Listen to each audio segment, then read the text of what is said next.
دوستانو دا ایمل ولی خان صاحب دی چې په اسلام آباد پارلیمنت هاوس نه باندې د الانور وزیر یو ډیر ښه خبریال هم دی، له هغه سره یې جګړه راغلې ده. نو دوستانو په دغه کلیپ کې تاسې لیدلی سئ چې ایمل ولی خان له هغه نه موبایل اخلي، له هغه سره حملې ویي او هغه ته وایي چې یو رپورټر په حیثیت باندې واوسه، نورې زیاتې پوښتنې مه کوه. خو د رپورټر یا د میډیا والا چې هر څوک یې د هغه کار د هغه شی دي ستانه پوښتنې وکړي او ته هغه ته مثبت جوابونه ورکړې.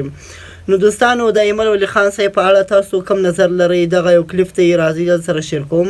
د ایمل ولی خان صاحب په هغه کې ایمل ولی خان صاحب خپله خبرې هم کوي چې له هغه سره جنجال وي. بیا د ایمل ولی خان صاحب کوم چې سیکورټي ګارډ دی، کوم چې د هغه ملګري دي شاوخوا ولاړ دي، نو هغه دغه الانور وزیر هغه شاته ډیکې ورکوي، فورې ویي چې هغه ته وایي یار ته شاته سه.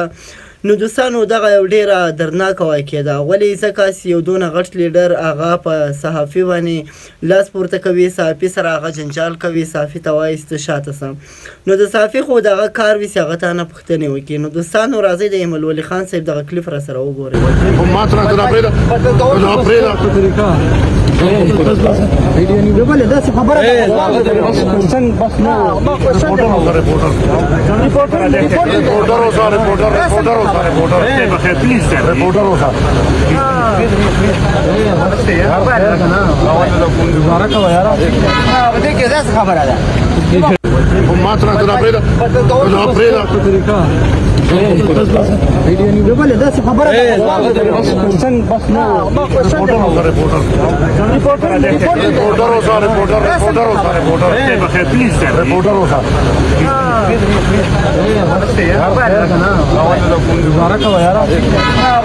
خبر